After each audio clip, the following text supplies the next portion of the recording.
चलिए आज हम सीखेंगे पोटेंशियोमीटर के बारे में। देखते हैं पोटेंशियोमीटर क्या होता है, ये किस काम आता है, कैसे काम करता है। Potentiometer device which is used to measure, क्या मेज़र करेगा? पोटेंशियो यानी कि वोल्टेज पोटेंशियल डिफरेंस को मेज़र करेगा। Potential difference between any two points in an electric circuit.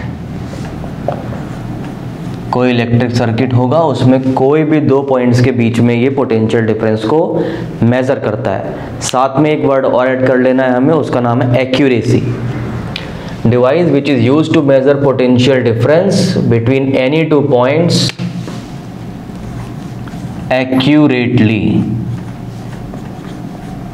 Accurately measure करता है, एग्जैक्ट मेजर करता है, प्रिसाइसली मेजर करता है। ये काम ये करता है। अब देखिए आगे क्या ये करता है। ये तो इसका मेन पर्पस हो गया, ठीक। कैसे करता है ये सारा काम देखेंगे। सबसे पहले दिखाई कैसा देता है। ये एक वुडन ब्लॉक होता है, वुडन लैमिना।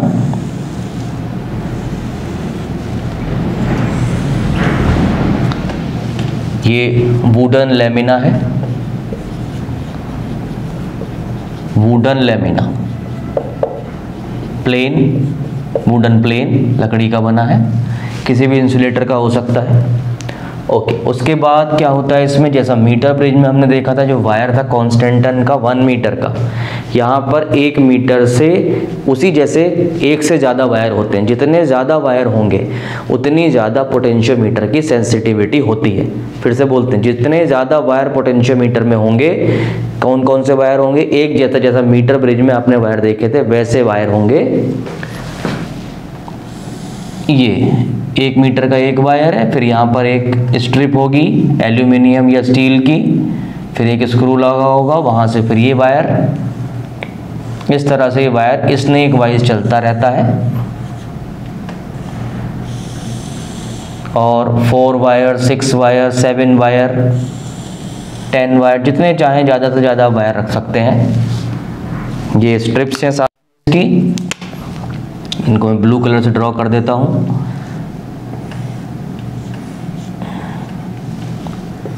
ये इस तरह से हैं। तो कितने वायर हो गए इसमें? 1 2 3 4 5 वायर हमने लिए।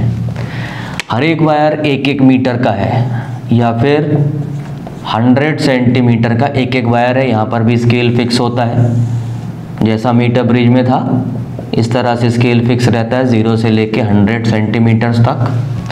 ये इस तरह से दिखाई देता है, इसको बोलते हैं पोटेंशियोमीटर। काम क्या है? पोटेंशियल डिफरेंस मेज़र करना किसी भी इलेक्ट्रिक सर्किट में, वो भी एक्यूरेसी के साथ मेज़र करना। और भी 2-3 चीज़ें ये करता है, देखेंगे कैसे करता है। तो ये इस तरह से दिखाई देता है। अभी इसको ड्रॉ करेंगे दोबारा, आगे देखेंगे इसमें कि क्या करता है। देखिए लेंथ जितनी ज़्यादा होती है इसमें, जैसे वर्किंग प्रिंसिपल अगर आपको इसका लिखना है तो इस तरह से लिखा जाएगा। प्रिंसिपल में ये होता है कि आपने if a constant current flows through a wire of uniform, एक जैसा, यूनिफॉर्म थिकनेस यानी क्रॉस सेक्शन एरिया सेम है, एंड रेजिस्टिविटी, यूनिफॉर्म रेजिस्टिविटी है। Constant current flows through a wire uniform thickness and the uniform resistivity, then the potential difference across any 2 points in that electric circuit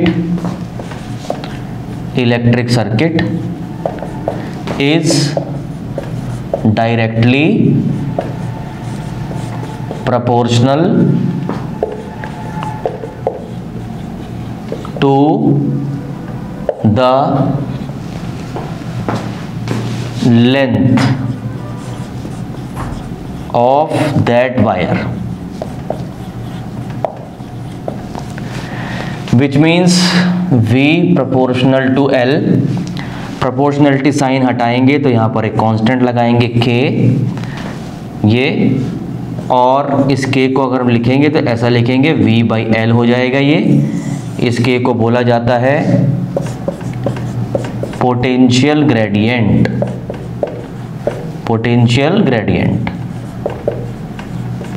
या फिर sensitivity of potentiometer भी आप इसको बोल सकते हैं कि पर यूनिट लेंथ कितना वोल्टेज ये पोटेंशियल डिफरेंस मेजर करेगा।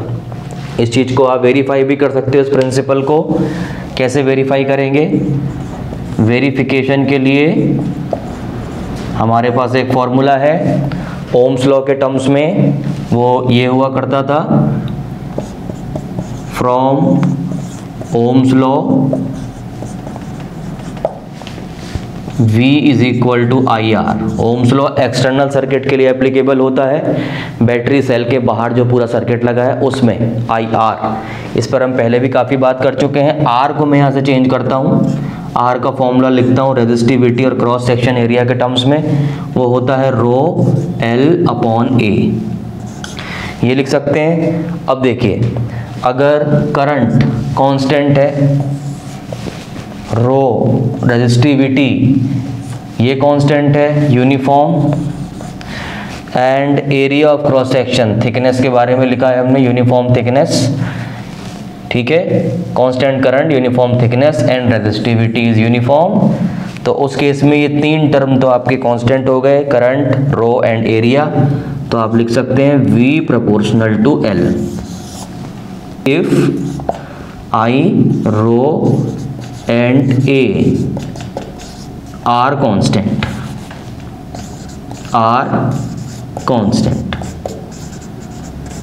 ये तो एक बेसिक डेफिनेशन पोटेंशियोमीटर के बारे में हो गई कि कोई भी दो पॉइंट के बीच में एक्यूरेसी से पोटेंशियल डिफरेंस को मेजर करेगा। ये काम वोल्टमीटर भी करता है, लेकिन वो एक्यूरेसी से मेजर नहीं करता है। उसको भी देखेंगे कि वो एक्यूरेसी से कैसे मेजर नहीं कर पाता है और ये एक्यूरेसी से मेजर करता है। उसके बाद भी हम वोल्टमीटर को ही ज़्यादा यूज़ करते हैं, ज़्यादा क्या उसी को ही यूज़ करते हैं। पोटेंशियोमीटर आपको सिर्फ लेबोरेटरी में मिलेगा। ओके, तो ये एक बेसिक डेफिनेशन हुआ। एक बार सेंसिटिविटी को देखते हैं, पोटेंशियल ग्रेडियंट को, वोल्टेज पर यूनिट लेंथ। इसका क्या मीनिंग है? जितना लेंथी वायर होता है पोटेंशियोमीटर का, उतनी ज़्यादा उसकी सेंसिटिविटी होती है, पोटेंशियल ग्रेडियंट उसका उतना हाई होता है। हाई होने का मीनिंग, पोटेंशियल ग्रेडियंट नंबर में तो आपको कम वैल्यू मिलेगी, सेंसिटिविटी हाई होने का मीनिंग देखिए क्या है। मान लीजिए कि एक वायर, पहले आपके पास एक वायर था, वो 1 मीटर का वायर था। आपने इस वायर को यूज़ किया सपोज 10 वोल्ट वोल्टेज को मेज़र करने के लिए, पोटेंशियल डिफरेंस को मेज़र करने के लिए। ये 10 वोल्ट है, ये 0 वोल्ट है, हाई पोटेंशियल, लो पोटेंशियल। तो 1 मीटर लेंथ है, तो वोल्टेज पर यूनिट लेंथ कितना हुआ? 10/1, 10 वोल्ट पर मीटर हुआ, ये हुआ। अब अगर अभी हम मीटर में बात कर रहे हैं, सेंटीमीटर भी आप अज्यूम कर सकते हैं, डेसीमीटर भी अज्यूम कर सकते हैं, मैं मीटर की बात कर रहा हूं। अब हमने ऐसे ऐसे 10 वायर एक साथ कनेक्ट कर लिए। अब हमारे पास 10 वायर अगर होंगे तो लेंथ 1 मीटर के हिसाब से अब हो जाएगी 10 मीटर। 10 मीटर का वायर हो गया, वही वोल्टेज मेजर करनी है। अब ये 10 वोल्ट है और ये 0 वोल्ट है। तो इस केस में अगर आप पोटेंशियल ग्रेडियंट चेक करेंगे तो V/L से वोल्टेज आपको लेना है 10 वोल्ट और लेंथ है आपकी बार 10 मीटर। तो कितना हो जाएगा? 1 वोल्ट पर मीटर हुआ। यानी कि 1 मीटर पे जब आप वोल्ट मीटर लगाएंगे यहाँ, तो ये कितनी वैल्यू आपको शो करेगा, 1 वोल्ट शो करेगा। अगले 1 मीटर में भी आप लगाएंगे तो वो 1 वोल्ट शो करेगा। इस तरह जैसे जैसे लेंथ बढ़ती जाएगी वैसे वैसे ये वाली वैल्यू कम होती जाएगी, के की वैल्यू नंबर में कम होती जाएगी। कम होने का मतलब है कि पर यूनिट लेंथ की सेंसिटिविटी हाई हो जाएगी, उतनी छोटी से छोटी वोल्टेज को मेजर कर पाएगा। देख रहे हैं 1 मीटर। इसी तरह मान लीजिए 10 मीटर की जगह आपने 100 मीटर लेंथी वायर लिया होता, अगर 100 मीटर का वायर लिया होता तो के की वैल्यू कितनी हो जाती उसी वोल्टेज के लिए, 10 डिवाइडेड बाई 100 मीटर। अब पर मीटर कितना मेज़र होगा, ये कैंसिल हो जाएगा, 0.1 वोल्ट पर मीटर मेज़र होगा। यानी इतनी छोटी वोल्टेज भी हर मीटर पे मेज़र हो जाएगी। ये है सेंसिटिविटी। जितनी ज़्यादा लेंथ बढ़ेगी सेंसिटिविटी हाई होगी, और हाई होने का मीनिंग ये है कि छोटी से छोटी वोल्टेज को ये मेज़र कर पाएगा कोई भी 2 पॉइंट्स के बीच में। अब देखिए आगे क्या होता है। चलिए एप्लीकेशंस की बात करते हैं। 2 एप्लीकेशंस आएंगी पोटेंशियोमीटर की। एक एप्लीकेशन में कंपेयर्ड ईएमएफ है, पहली एप्लीकेशन टू कंपेयर, 2 सेल आपको मिलेंगे to compare the EMFs, electromotive forces of 2 cells. 2 cell आपको मिलेंगे। वो सेल कैसे बनाए जाते हैं उसके बारे में बात करेंगे। एक होगा लेक्लांसे सेल और एक होगा Daniell cell. Leclanche given by great scientist Leclanche, एक लेक्लांसे सेल होगा और एक होगा Daniell cell, made by Daniell. इसको डैनियल ने बनाया था, इसे लेक्लांसे ने बनाया था। तो कंपेयर द ईएमएफ के लिए जो दोनों सेल आपको मिलेंगे उनके ईएमएफ्स को आपको कंपेयर करना है, रेशियो फाइंड करना है with the help of potentiometer. ये हम कैसे करेंगे, इसके लिए सबसे पहले पोटेंशियोमीटर का डायग्राम बना लेते हैं एक। इसमें जैसे मीटर ब्रिज में वायर थे कॉन्स्टेंटन या मैग्नीन के 1-1 मीटर वाले, 1 मीटर का एक ही वायर होता था वहाँ पर, यहाँ पर 1 से ज़्यादा वायर होंगे और स्नेक वाइज कनेक्टेड रहेंगे। मीटर ब्रिज में वायर स्ट्रिप्स के ऊपर फिक्स्ड रहते थे, एल शेप्ड स्ट्रिप्स थी, वैसे यहाँ पर भी फिक्स रहेंगी। तो 1 2 3 4 5 वायर्स मैंने लिए हैं, ये इस तरह से फिक्स्ड रहेंगे। देखिए यहाँ पर ये स्टील या एल्यूमिनियम की स्ट्रिप है, उसके ऊपर फिक्स्ड है। इन स्क्रूज से आपका कोई लेना देना नहीं है, ये फिक्स रहेगा। इसमें आपको कनेक्शन नहीं देने हैं।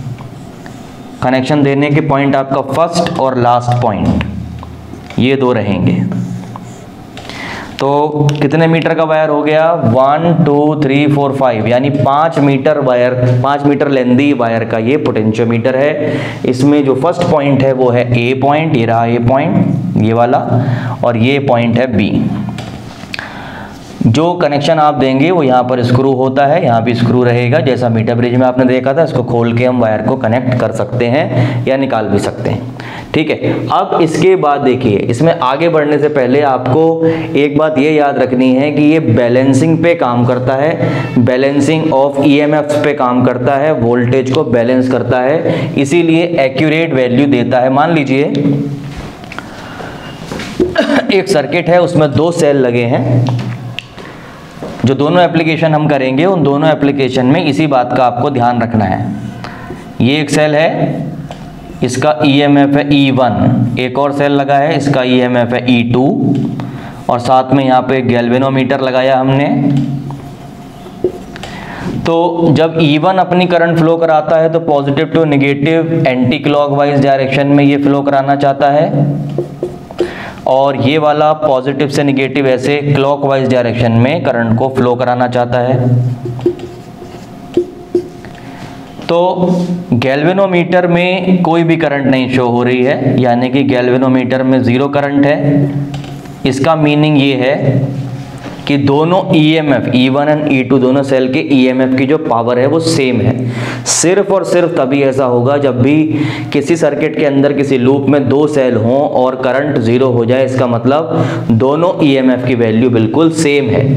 अगर सेम नहीं होगी, मान लीजिए ये 10 वोल्ट है, ये 5 वोल्ट है, तो 10 - 5 एंटी क्लॉकवाइज डायरेक्शन में करंट फ्लो होनी शुरू हो जाएगी, क्योंकि इसकी पावर ज़्यादा है।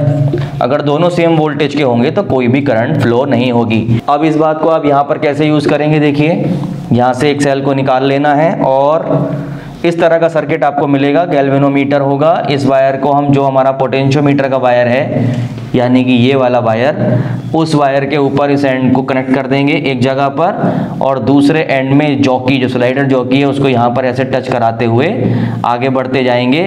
जैसे जैसे हम लेंथ बढ़ाते जाएंगे, ये लेंथ, इतनी लेंथ का पोटेंशियल डिफरेंस काउंट में आएगा, फिर और लेंथ बढ़ेगी, पोटेंशियल डिफरेंस की वैल्यू बढ़ेगी। जैसे जैसे लेंथ बढ़ती जाएगी वैसे वैसे पोटेंशियल डिफरेंस की वैल्यू बढ़ती जाएगी और एक पॉइंट पर जाकर हम रुक जाएंगे जहां पर गैल्वेनोमीटर में 0 शो हो जाएगा। अगर गैल्वेनोमीटर में 0 करंट शो हो जाएगी तो इसका मतलब ये होगा कि ये जो सेल है उसका ईएमएफ और वोल्टेज ऑफ दिस वायर, इतने वायर की जो पोटेंशियल डिफरेंस है, वो पोटेंशियल डिफरेंस, वो वोल्टेज इस वोल्टेज के बराबर है, बैलेंस है। आगे बढ़ते हैं, इस बात का ही आपको ध्यान रखना है। अब इस सर्किट को कंप्लीट करते हैं। सबसे पहले सर्किट कंप्लीट करने के लिए जो दो सेल हैं जिनका ईएमएफ हमें कंपेयर करना है वो तो आपके पास रहेंगे ही रहेंगे। उन दो सेल के अलावा भी एक बड़ी बैटरी आपके पास रहेगी, उसका नाम है बैटरी एलिमिनेटर, और वो इस तरह से रहेगा। ये जो ए पॉइंट है, यहाँ से हम अपना मेन कनेक्शन बनाएंगे, बैटरी लगाएंगे, बैटरी एलिमिनेटर। ये बैटरी एलिमिनेटर के साथ एक रियोस्टेट कनेक्ट कर लेंगे। बैटरी एलिमिनेटर जो लैब में यूज़ होती हैं 2 वोल्ट से लेके 12 वोल्ट तक यूज़ होती हैं जनरली, और इसमें से आप सेट होता है 2, 4, 6, 8 ऐसा कर सकते हैं। मान लीजिए आपने यहाँ से 6 वोल्ट क्रिएट किया और रियोस्टेट की हेल्प से उसे आपने 4 वोल्ट कर लिया है कि 4 वोल्ट का आउटपुट यहाँ से जाए। रियोस्टेट की हेल्प से आप इस 6 वोल्ट का 0 वोल्ट और 6 वोल्ट 1.5 4 पॉइंट समथिंग कुछ भी बना सकते हैं। अगर रियोस्टेट नहीं लगाएंगे तो फिर आपके पास 2, 4, 6, 8, 10, 12 ऐसे रहेगा। 12 वोल्ट में हीट अननेसेसरी प्रोड्यूस होती है, इसलिए जनरली हम लो वोल्टेज पे काम करते हैं। 4 वोल्ट, 6 वोल्ट, 8 वोल्ट सफिशियंट है। जनरली 6 या उससे नीचे में ही हमारा काम हो जाता है। अब इस रियोस्टेट से यहाँ पर एक कनेक्टिंग वायर लेना है, कनेक्टिंग वायर लेके यहाँ कनेक्ट कर देना है। तो ये जो 6 वोल्ट आपने बैटरी एलिमिनेटर से दिया है, जिसको हमने एक नाम दिया था अभी main driver cell, main driver cell, क्योंकि यही मेन ड्राइवर होता है इस पूरे पोटेंशियोमीटर के खेल का, इसलिए इसका नाम है मेन ड्राइवर सेल। देखिए कैसे होता है मेन ड्राइवर सेल, बात करेंगे अभी इसकी।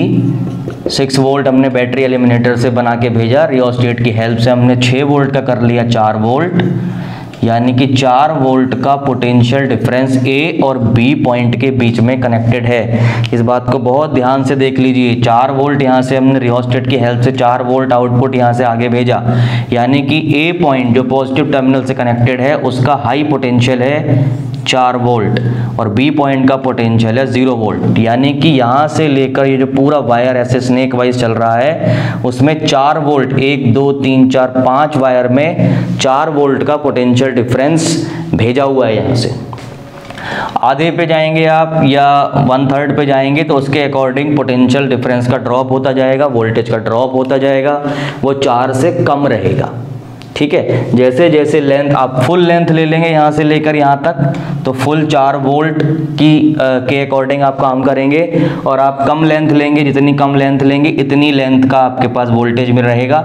जितनी भी लेंथ आप काउंट में लेंगे पोटेंशियोमीटर वायर की, उतनी लेंथ का ही वोल्टेज आपके काउंट में आएगा। अब ये क्या चीज़ है देखिए ध्यान से एक बार और।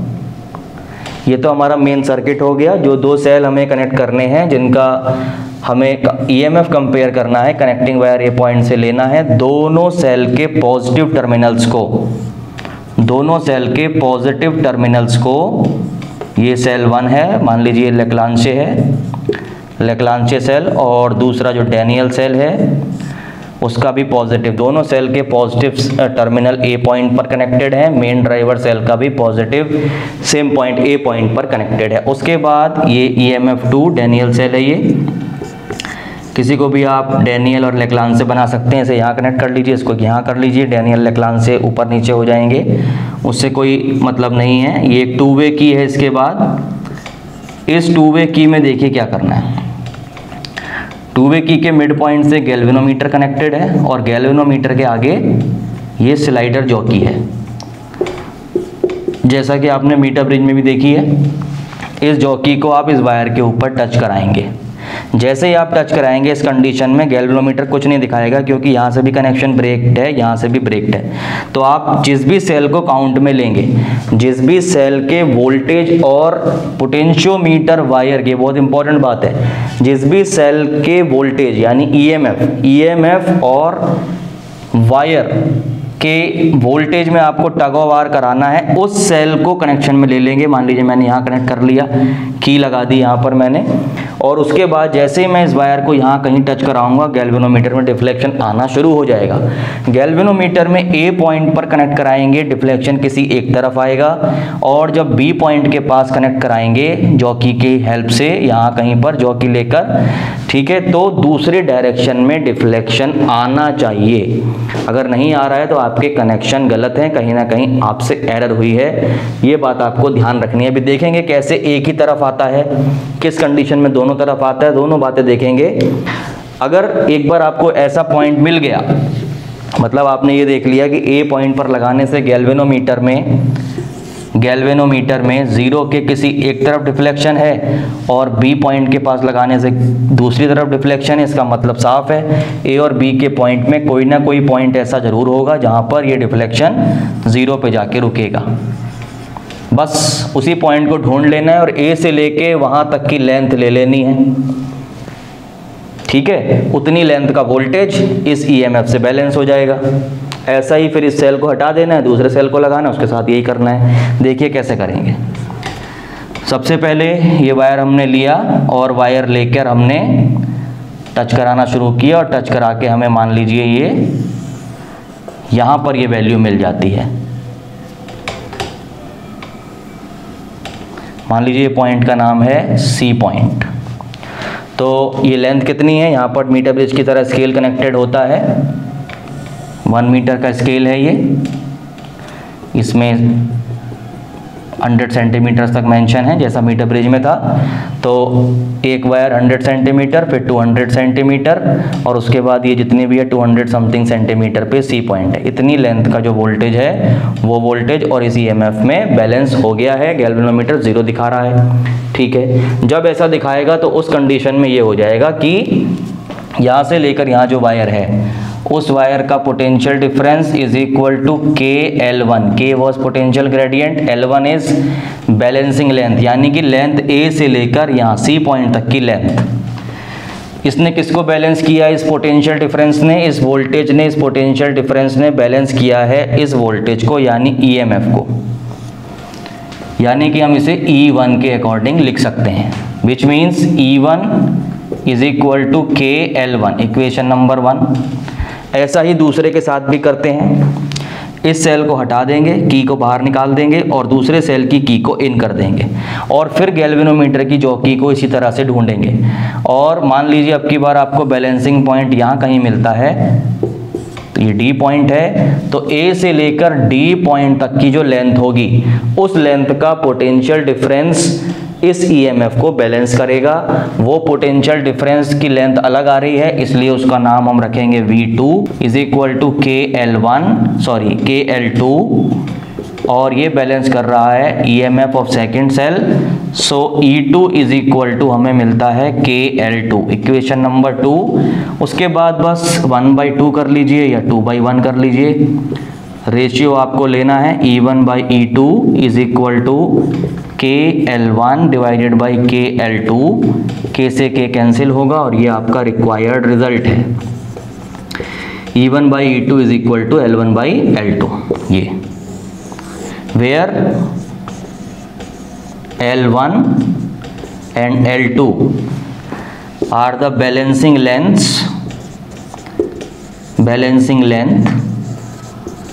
for cell 1 and L2 is balancing length for cell 2। इस तरह से ये काम आपको करना है। अब देखिए गैल्वेनोमीटर किसी एक ही तरफ डिफ्लेक्शन दिखाए, वो कंडीशन कैसे होगी। मान लीजिए आपने गैल्वेनोमीटर के वायर को, एक वायर तो गैल्वेनोमीटर का एक एंड तो यहाँ कनेक्टेड है मिड पॉइंट पे, दूसरा वाला एंड से एक वायर है लेंथी वायर और उसके आगे जॉकी लगी है। जॉकी में आपने यहाँ पर ए पॉइंट पर लगाया और देखा गैल्वेनोमीटर एक तरफ डिफ्लेक्शन दिखा रहा है। फिर बी पॉइंट पर लगाया, अभी भी उसी तरफ दिखा रहा है, 0 के उसी तरफ दिखा रहा है, चाहे बिल्कुल वहीं दिखा रहा है या उस राइट साइड में दिखा रहा है। इसका मतलब ये है कि गैल्वेनोमीटर में बैटरी, एलिमिनेटर और सेल, जो भी आपने कनेक्शन में दे रखा है सेल, उसमें से किसी एक की ही करंट जा रही है वायर में, दोनों करंट नहीं आ रही, एक ही आ रही है। ये कैसे हो सकता है? ये सिर्फ और सिर्फ तब होगा जब मान लीजिए इस मेन ड्राइवर सेल का वोल्टेज, मेन ड्राइवर सेल का वोल्टेज सेल की वोल्टेज से कम रहे। दोनों में से किसी भी, जो सेल आप लगा रखा है और ऐसा रिजल्ट मिल रहा है, इसका मतलब ये है कि इसका जो पावर है वो बहुत ज़्यादा है, इसके वोल्टेज की हेल्प से, इसके वोल्टेज से ज़्यादा पावर है। ऐसा कब होगा? ये बात आपको ध्यान रखनी है। मान लीजिए आपने 2 वोल्ट यहाँ से सेट किया या 6 वोल्ट सेट किया और रियोस्टेट आपने स्लाइड करा के रियोस्टेट को 0.3, 0.4 कर लिया या 0.5 कर लिया। उस केस में आपके मेन ड्राइवर सेल की वोल्टेज कम हो जाएगी। इससे ये मेन कंडीशन है, नेसेसरी कंडीशन है पोटेंशियोमीटर के वर्क करने की। Main driver cell should be more powerful. More powerful means EMF और potential difference voltage by main driver cell, main driver cell should be greater than EMFs of cells। ये condition है, ये बात ध्यान रखनी है। तो कैसे ध्यान रखेंगे?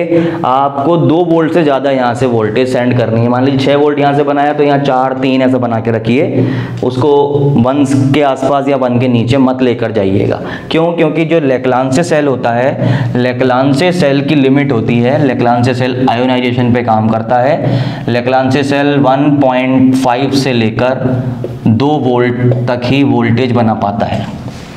डैनियल सेल और भी कम बनाता है, 1.1 से लेकर 1.7 वोल्ट के आसपास इसकी वोल्टेज होती है। ये केवल आपको लैब में देखने के लिए मिलेंगे। कैसे बनते हैं दोनों सेल देखिए, बहुत आसान है। लेक्लांचे सेल बनाने के लिए लेक्लांचे एक प्लास्टिक का पॉट होता है पहले, एम्प्टी, उसके अंदर यहाँ पर एक बीक बनी होती है, इस तरह रहता है। यहाँ पर हम वाटर मिलाते हैं और वाटर मिलाने के बाद हम इसके अंदर डाल देते हैं अमोनियम क्लोराइड। अमोनियम क्लोराइड और भी कोई डाल सकते हैं, जनरली अमोनियम क्लोराइड को यूज़ करते हैं, पाउडर फॉर्म में होता है, उसे वाटर में मिला देते हैं। डिस्टिल्ड वाटर भी आप इसमें यूज़ कर सकते हैं। उसके बाद एक मोटी सी ऐसे रॉड होती है, ये पोरस पॉट इसको बोला जाता है, इसका नाम है porous pot. Porous pot, porous मिट्टी से कवर है, इसके अंदर कार्बन भरा होता है, कार्बन भरा होता है ड्राई फॉर्म में, और उसके बाद पोर्सिलीन की मिट्टी से इसे कवर कर दिया जाता है इंसुलेटर से, और इस कार्बन के एक एंड को ऊपर ऐसे बाहर निकाल लिया जाता है। ये कार्बन का है, ये पॉजिटिव एंड की तरह बिहेव करता है। इसी तरह एक और रॉड होती है, वो थोड़ी पतली होती है, जिंक की बनी होती है। उसको इस अमोनियम क्लोराइड के सॉल्यूशन में दोनों रॉड को डाल देते हैं। ये जिंक की बनी है, ये निगेटिव टर्मिनल की तरह बिहेव करती है। यहाँ से जब एक बार बन जाता है, कनेक्टिंग वायर लेके रेडी रहते हैं, जहाँ भी कनेक्ट करना है वहाँ से हम इसके अकॉर्डिंग वोल्टेज प्रोवाइड कर सकते हैं। ये है आपका लेक्लांचे सेल, इस तरह बनता है। वाटर लेना है आधा डब्बा, उसके बाद आधा फिल करना है, क्योंकि आप सॉल्यूशन डालेंगे उसके बाद ये काफ़ी थिक होती है। जैसे ही इसके अंदर जाएगी, आर्किमिडीज प्रिंसिपल की हेल्प से वाटर ऊपर आ जाता है, हो सकता है बाहर गिर जाए, पूरा नहीं भरना है ऊपर तक, इतना ही भरना है। ये लैब में लेक्लांचे सेल इसी तरह आपको बनाना है।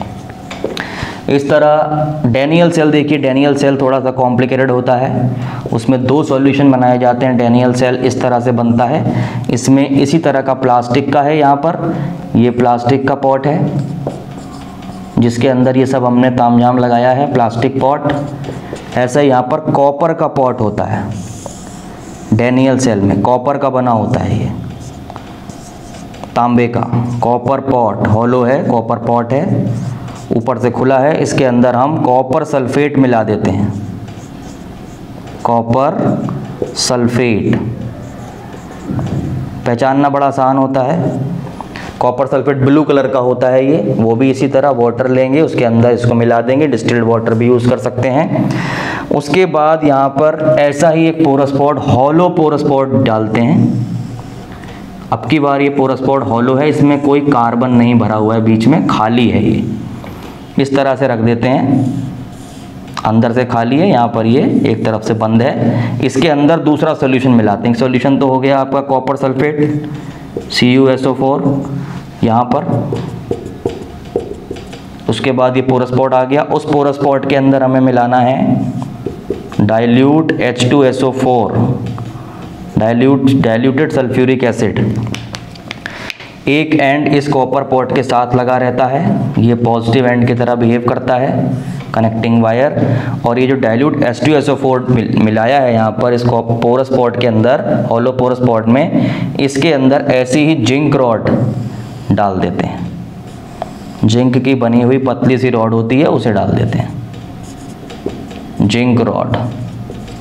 ये निगेटिव टर्मिनल की तरह बिहेव करती है, यहाँ भी निगेटिव, यहाँ भी निगेटिव, ये क्योंकि जिंक की पोलैरिटी निगेटिव होती है। कनेक्टिंग वायर है, जहाँ कनेक्ट करेंगे आप इस तरह से कनेक्शन में आ जाएगा। इस तरह से दोनों सेल बनते हैं। आगे बढ़ते हैं एप्लीकेशंस में। सेकंड एप्लीकेशन लेते हैं इसमें। उम्मीद करता हूँ कि आपको समझ में आ रहा है कि किस तरह से इसे बनाया है हमने। एक तरफ डायरेक्शन वाला खेल आपको समझ में आ गया होगा। मेन ड्राइवर सेल की वोल्टेज अगर ज़्यादा नहीं होगी, मेन ड्राइवर सेल की वोल्टेज अगर ज़्यादा नहीं होगी इन दोनों सेल से, या जो भी सेल आप लगा रहे हैं उससे, तो आप बैलेंस नहीं कर पाएंगे। सोच के देख लीजिए, मान लीजिए मेन ड्राइवर सेल से आपने बना के भेजा है 0.5 वोल्ट, रियोस्टेट से आपने 0.5 वोल्ट बना लिया बाई मिस्टेक, यहाँ से 6 दिया, लेकिन रियोस्टेट को आपने स्लाइड करा के 0.5 का आउटपुट यहाँ से ले लिया। अब आप गैल्वेनोमीटर लगा के घूम रहे हैं बार बार, यहाँ से लेकर यहाँ तक एक ही तरफ दिखा रहा है। क्यों दिखा रहा है? क्योंकि इसका जो वोल्टेज है, लेक्लांचे सेल का वोल्टेज, वो सपोज 1.5 वोल्ट है, जो कि 0.5 वोल्ट से ज़्यादा है। और आप इस 1.5 वोल्ट को बैलेंस करने जा रहे हैं इस वायर के ऊपर, जिस वायर का वोल्टेज 0.5 वोल्ट है। तो अगर पूरे वायर का वोल्टेज आपने 0.5 वोल्ट बना के रख लिया है यहाँ से, तो आप कहीं भी गैल्वेनोमीटर को लगाएंगे वो 0.5 वोल्ट से कम लेंथ का ही वोल्टेज आएगा। समझ पा रहे हैं आप? यहाँ से लेकर यहाँ तक पूरा 500 सेंटीमीटर में 0.5 वोल्ट बनाया, तो आधी लेंथ में कितना वोल्टेज आएगा? इसका आधा ही वोल्ट तो आएगा, 0.25 वोल्ट। और बैलेंस करना है 1.5 वोल्ट, तो कैसे बैलेंस होगा? नहीं बैलेंस होगा। इसलिए मेन ड्राइवर सेल का वोल्टेज दोनों EMF से ज़्यादा रखना है, यानी कि 2 वोल्ट से आपको ज़्यादा रखना है हमेशा। 2 वोल्ट से ज़्यादा रखने से आपकी कंडीशन फुलफिल हो जाएगी। और क्योंकि लेक्लांचे डैनियल 2 वोल्ट तक ही, Leclanche cell max to max 2 volt तक बना लेता है। बहुत हद हुई तो नहीं तो आपको 1.5, 1.75, 1.8, 1 डैनियल सेल में भी ऐसा ही 0.9, 1, 1.2, 1.3 ऐसा मिलेगा। ठीक है, तो ये मेन ड्राइवर सेल से आपको वोल्टेज ज़्यादा रखनी है, ये कंडीशन फुलफिल रहनी चाहिए। दूसरा देखिए, जो दूसरी एप्लीकेशन है, उस एप्लीकेशन में हमें एक सेल मिलेगा, लेक्लांचे या डैनियल या कोई भी सेल मिल सकता है।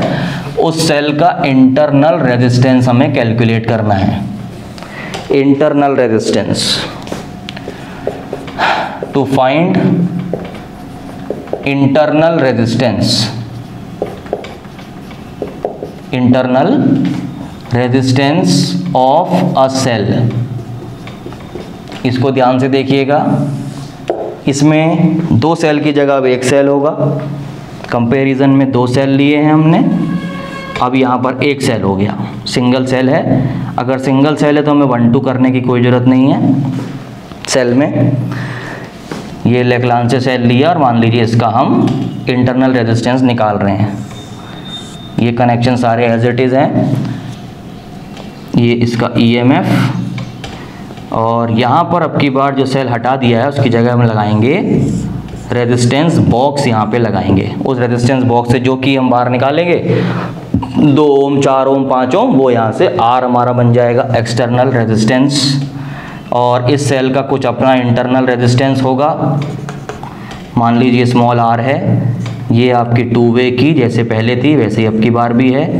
उसमें कनेक्टिंग वायर लगाने के लिए स्क्रूज दिए हुए हैं। तो सबसे पहले पहला काम तो सेम आप बिल्कुल जो आपने अभी किया है, ईएमएफ कंपैरिजन वाला वो पार्ट बिल्कुल सेम रहेगा। सेल की की को इन करेंगे, गैल्वेनोमीटर से जाएंगे और कहीं भी जाकर अगर वही सेल है तो सी पॉइंट पे आपको बैलेंसिंग पॉइंट मिल जाएगा। जब सी पॉइंट पर आपको बैलेंसिंग पॉइंट मिल जाएगा तो अब की बार ए से लेकर सी पॉइंट तक की जो लेंथ है उसका पोटेंशियल डिफरेंस वोल्टेज वो इस ईएमएफ को बैलेंस कर लेगा, जैसे पहले हुआ था E is equal to KL1। क्योंकि अब आप सीख गए हैं किस तरह से बैलेंस होना है। इस ईएमएफ ने यहाँ से लेकर यहाँ तक आने वाली लेंथ के पोटेंशियल डिफरेंस जो कि है KL1 से बैलेंस हो गया है। दूसरी कंडीशन देखिए, अब की बार इस सेल की को बाहर नहीं निकालना है और दूसरी की को भी इन कर देना है। रेजिस्टेंस बॉक्स वाली की को भी इन कर देना है और यहाँ से एक रेजिस्टेंस बाहर निकाल के रखना है और गैल्वेनोमीटर की को ऐसे हाथ में लेके चलते रहना है। अब देखिए इसमें क्या होगा, जैसे ही आप गैल्वेनोमीटर से कनेक्टेड जॉकी को हाथ में लेके रात से बैलेंसिंग पॉइंट ढूंढने चलेंगे जीरो डिफ्लेक्शन दिखाने के लिए, उससे पहले इस सर्किट के अंदर ये सर्किट कंप्लीट हो जाएगा और इसमें करंट पॉजिटिव से नेगेटिव यहाँ पर फ्लो होने लगेगी। जब ये करंट ऐसे फ्लो होने लगेगी, सर्किट के अंदर जब करंट फ्लो होनी शुरू हो जाती है तब वहाँ पर पोटेंशियल डिफरेंस सर्किट के अंदर बन जाता है, वो होता है V is equal to E minus IR। Relation between terminal potential difference and EMF of the cell ये होता है। तो इस पोटेंशियल डिफरेंस की, इस सर्किट के पोटेंशियल डिफरेंस की वैल्यू अब EMF से कम है, बराबर नहीं हो सकती, बड़ी भी नहीं हो सकती। मान लीजिए ईएमएफ आपका 1.5 वोल्ट का था, अब आपने रेजिस्टेंस निकाला यहाँ से बाहर। जैसे रेजिस्टेंस आपने बाहर निकाला, कुछ ना कुछ रेजिस्टेंस की हेल्प से, की वजह से यहाँ पर पोटेंशियल का ड्रॉप आ जाएगा और अब सर्किट का जो वोल्टेज होगा वो 1.5 जो पहले आ रहा था, जिसने ए से लेकर सी तक की लेंथ से बैलेंस हो गया था, KL1 मिला था, अब वो उस लेंथ से बैलेंस नहीं होगा, उससे कम लेंथ से बैलेंस होगा। क्यों?